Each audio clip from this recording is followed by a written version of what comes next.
السلام عليكم ورحمة الله وبركاته.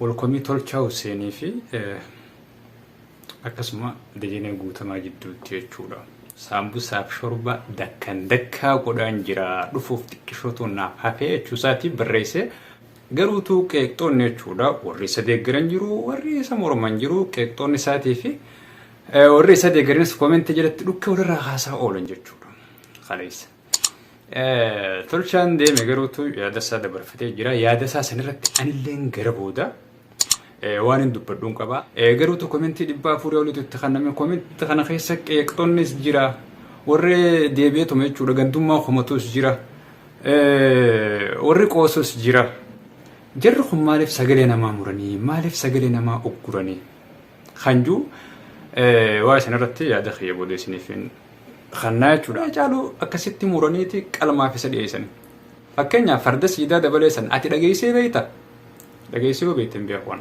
اكم تاخياتن فرد سيدا دبلي خاچالو نچرت دبتسن oromo irasam متو بريچو دا اكم تاخيات طيب خونا كم مرميفا سنرتي ارسالو بوسا غوريچالو يو oromo فيادن خمالس يو oromo فيادي كافانوس يو oromo يادي oromof qabsaawun دمبرون فاساني ديساني اوكي اباونا كاسيتم تي خلاص فردو خرسي افرتم كافان صدو مشاني فدتم فرد صدو مشانان انا مودي دي مشانان نافغي سن قروما سموتي يجو. السلام عليكم ورحمة الله وبركاته. أكم نجاح فيا قبدني أردفتوتكو ماتي وونكو ججالتمو ويا كيساني سننجتشا الران تنساقنتا الدتاتي ترياكشن انتين قبدين بفجرة خنافيو يينيا خناچو غويا لمان كنا وني سوشيال ميديا رد ما جرو اكو بكم والكمي تولچاو سيني في اكسما دجيني غوتا ما جدو تيچودا خناف كني غملچو نجرا ورچو سوشيال ميديا فجرم خكخيا كني غرا لمانو جرا غرا دجينيله غرا تولچالي جيرچو دغباب دومت خنافيو امو سنرا خندته تركيان كليس هوغاني فروف ديم تو بومبي اجايبا رودوس ديم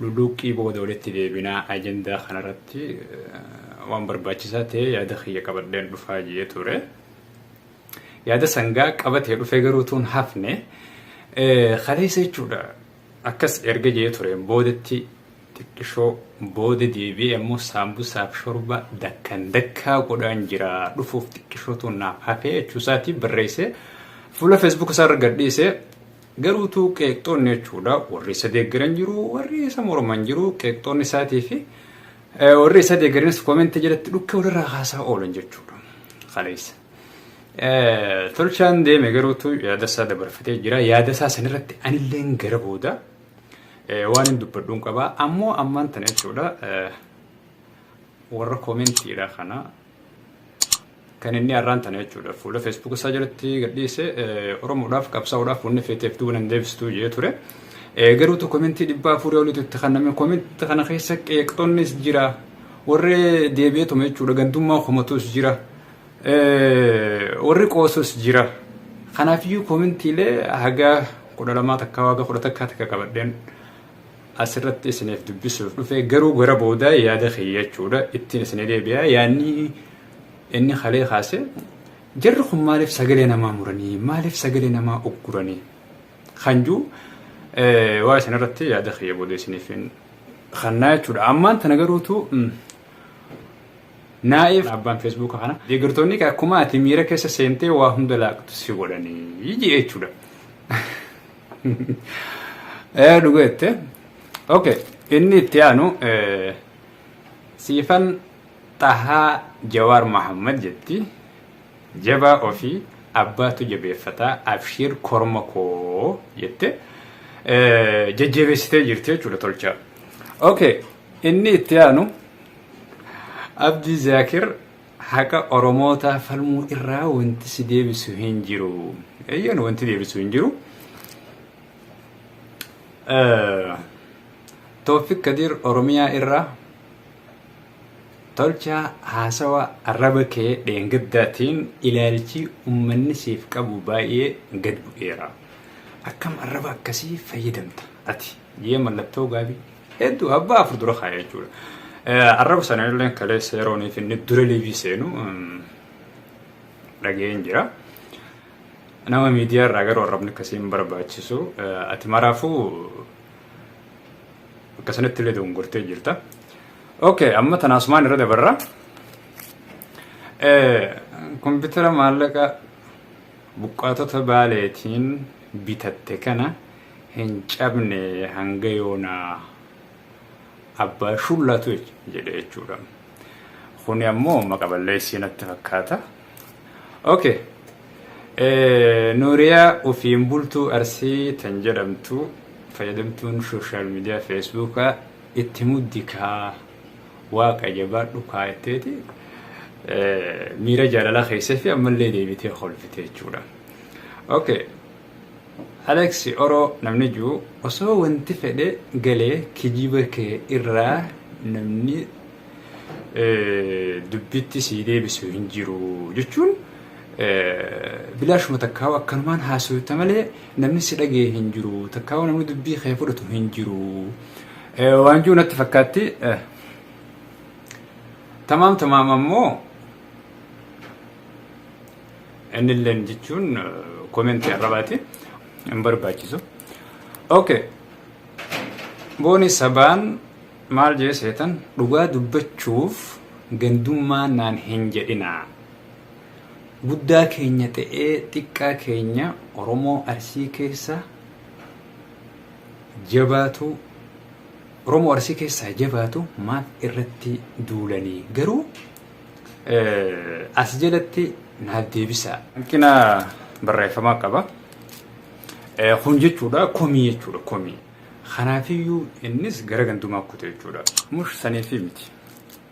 Okay, Hussein Muhammad yoon namni siin barbaanne hoo eenyuudhaaf qabsooftaa yoo namni barbaacha kee hin qabne yoo namni siin jaalanne eenyuuf qabsooftaa dubbii kee yoon sirraan fudhanne eenyuuf qabsooftaa jee garuutu kunis yaada keeti kan dubbii isaa fudhatus jira kan hin fudhannes jira jechuudha. Inni garuutu qabsaa'uuf sagalee namaaf ta'uuf mirga isaati.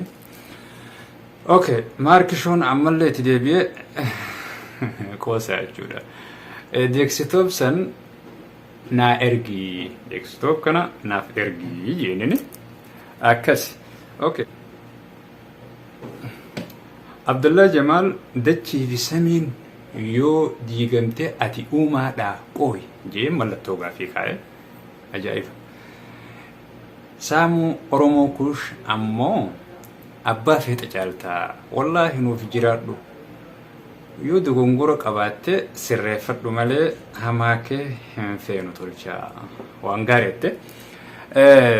Akkasuma ammallee Ahmed Umar Walloo jechuudha waan Oromoo miidhu hin dalagin malee jiraadhu tolchaa keenya afaan kaddaamaa afaan kaddaamaa hin ilaalini kaddaamaa inni maratte ajaa'iba. Okay, ijoolleen Kaayiroo YouTube guddifachuuf Oromoo gandaan qooddu beekamtiin teessan tanumaa akka jette Suuziti jechuudha. Suuziti silaasii jecha dachee fi samiin dhooti moo halaas achumatti narraa dhaaba. Okay, komentii asittiin xumuradhaa jechuudha.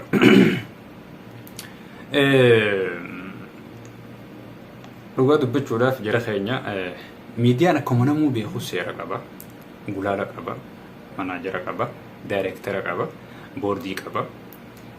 Miidiyaan sooshaal miidiyaa jechuun garaagarummaa sooshaal miidiyaa fakkeenyaaf feesbuuka takkaa yuutuub namni tokko fayyadamu gargar jechuudha. Isinii gale. Kanaafiyyuu yoo neefi nama intarviiyuu godhan abbaa fedhe gadhiisuuf abbaa fedhe sagalee isaa muruudhaaf wantoota gartee dogongoran nama keessatti qabu. Wanta namuuf muchiisu wanta maqaa miidiyaa sana arrabsu jechuudha. Yoo neefi argamee jiraate keessa edit godhanii baasuun murteessaadha jechuudha. sagaleen nama sanii garuutu yoonii fi interview nama sanii yoonii fi ummatichaaf bu'aa hin qabaannellee dhiisuu dandeensan mirga isaaniiti. Garuutu OMN sagalee namaa mummuraa sagalee namaa yaada namaa guututti hin qindeessu takkaa'u guututti hin dabarsu. Kanaafuu maaliif akkana? OMN ammoo nageessoo oddoo duubeetuuni afeereeti achirratti bilxiginnaa haseesee ana hoo maaliif sagalee kiyya ukkaamsaa waan jirurratti tolchaan dubbatee jira. Kana durallee jechuudha OMN Kamaal Galchuu akkasuma jaarraa abbaa nagaa akkasuma Profeesar Mararaa Guddinaa akkasuma Jaal Daawud Ibsaa hooggantoota hedduu jechuudha mootummaan raahis paartiilee mormitoota raahis hedduu isaanii dhiyeessee interview godhee jira jechuudha.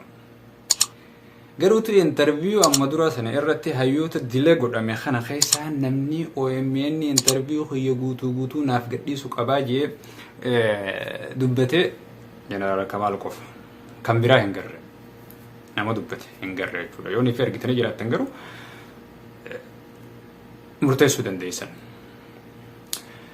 Gaafsanillee jechuudha warri hedduu jeeqama OMN kana akkasii jee isarratti olola baay'ee bane ijoollummaan maantana garuma maantana tolchaa wajjin tolchuma faadha jechuudha. Tolchuma mataa isaaniiti. Kanaaf garuu toonni kanaa kun duula baay'ee hin barbaachistu. Duula baay'ee hin barbaachistu. Okay. Achirraa ammallee deebi'anii sagalee hacaaluutu waan akka isaan dhiyeessanii waan isa qaleessan dhiyeessanii waan isa jeessan dhiyeessanii sagalee Kamaal maaliif muranii gaafsanii jechuudha. Ammaan tanoonni tolchaan kaasee sagalee hacaaluu akkasitti muraniiti qalmaaf isa dhiyeessanii. Sagaleen hacaaluu sana amma fakkeenyaaf akka mataa kiyyaatti tan Kamaalis mataa isaa qabdi yaada mataa isaa qabdi san irratti illee ittiin deebi'a. Tan hacaaluu garuutu waan fardiidha jechuudha. Waan moromuu hin taane. Fakkeenyaaf farda siidaa dabalee san ati dhageessee beekta. Dhageessee yoo beekte hin beekuun. Akka mataa kiyyaatti farda siidaa dabalee hacaaluun achirratti dubbate sani guyyaa saniin fardi san Oromoo kan Oromoo irraa saamame ta'uu bareechuudha. Akka mataa kiyyaatti. Tayyib kun akkamiin muramee hafa? Kun akkamiin dhokata? Wanni jirri aareef takka guddoon tana jechuudha. Waan dhokachuu hin qabne waan Oromoon barachuu qabdu jechuudha. Sanirratti aarsaa lubbuusaa godhe jechaalu. Achirraa deebi. Kan dubbate jechaalu nafxanyaan diina Oromooti Miniliikis taanaan arraas borus nafxanyaan diina Oromooti. Atiin jettu akkas waan muramuu qabu miti jechuudha. Kanaaf waan OMN dhugumaa hacaaluu qalmaaf dhiyeessettanii homattaniif hin qabdan. Tun hagasi. Isa ammoo Kamaal irratti jechuudha. Kamaal gaafa interview OMN irratti godhu OMN interview kiyya guutuu hin dhiyeessine komii kan jiru Facebook isaa jalatti maxxanse fuula Facebook isaa jalatti jechuudha. Achirraa baay'ee homattanis. Osoon turin gara OBN dhufee yaada dhiyeeffate. OBN akkuma beekamu garuu miidiyaan badiin qabu. Namoonni isa keessa jiran garuu namni isa keessa hojjetan maaliif mootummaa wajjin hir'aa walitti qabaniif boordiin isa hooggantus mootummaa waan taateef kanaafuu mootummaan tun ammaas jirri kun fadhiin isaan qaban Oromoo tana bittinneessuu takkaa'uu laamsheessuu paartilee isaan cinaa jirtu guutuu isaanii walitti buusanii ifiif aangoo dheereffachuu waan barbaadaniif duuloo darbansiisan jechuudha. Kamaal maal jee gaafa san dhufe achirratti waan gartee akka ABO'n harka 40 siyaasaa keessatti jechuudha. Harka 40. Garuu KFO'n ammoo harka 35, ABO'n ammoo harka 25. Haala sanitti jechuudha. Qoodachuu qabnaa waan waliin jedhanii akka waan walitti dhiyeesse jechuudha. OMN keessa waan akkanaa murame. Waan tokkummaa Oromoo diiguun murame. Kanaafii jechuudha OBN san dhiyeesse. Kanaafuu wanni kanaa nama siyaasaa tokkorraa hin barbaachisu. Fakkeenyaaf jirroonni fi waan kanarra hooldi dantaate yoo Oromoof yaadan, Kamaalis yoo Oromoof yaade, KFO'nis yoo Oromoo yaadde, yoo Oromoof qabsaawan dhimma dhuunfaa isaanii dhiisanii okay, ABO'n akkasitti miti khalaas fudhu kursii 40. KFO'n 35 fudhattee mi fudhu 35. Ana ammoo 25 naaf gahe. San qarooma sammuuti jechuudha. Isa ammoo ana ammaan tana gara khiyyaan sagalee Oromooniin taa'attee irratti jechuudha. Sagalee Oromoo ta'uudhaaf mirga qabdi. Oromoof qabsaaf mirga qabdi. Abbaan fedhe sin dhoorku. jabaadhu ammallee qabsaa. Garuu odeeffannoo isin hoggaanii fi namaa dhiyeessatan jechuudha. Warri odeeffannoo namaa dhiyeessu ijoolleen ammaan tana odeeffannoo namaa dhiyeessitu hedduu baay'eedha. Odeeffannoon keessan ammoo odeeffannoo madaalawaa miti. Odeeffannoon keessan odeeffannoo madaalawaa miti. An akkanatti fakkaatutti warri odeeffannoo dhiyeessu kun xiqqishoo odeeffannoo madaalawaa godhadha. Maaliif jennaan akka dubbiin teessanillee isiniif toltu. Akka dubbiin teessanillee dhugaa isinii taatu. Isinii gede. Kanaafuu waan san mirkaneeffachuudhaaf wanti takka yoonii fi Oromiyaa keessatti taatee bakka san dawwaltanii baruudhaaf takkaa'u odeeffannoo sirrii ta'e waan akkas akkasiin irratti waan uummata amansiisa.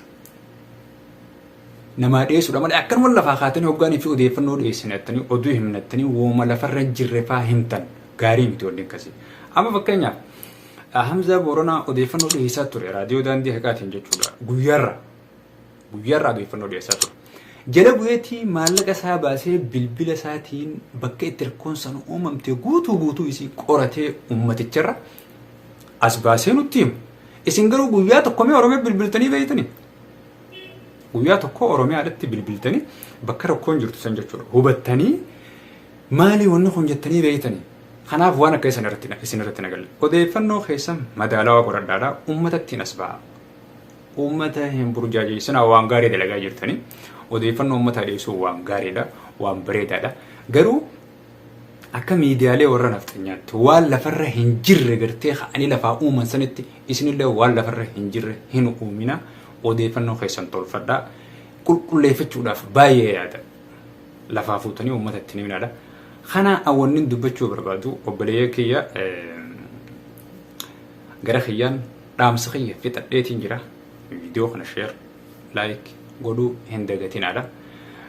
Warri gara YouTube channel kiyyaa dhuftan haaraa kan taateen jechuudha. Subscribe, like, yaada keessan comment jalatti naa haayoo ammoo abadan nu mandeessina. Kanaaf fayyaa naaf tahaa ulfaadhaa.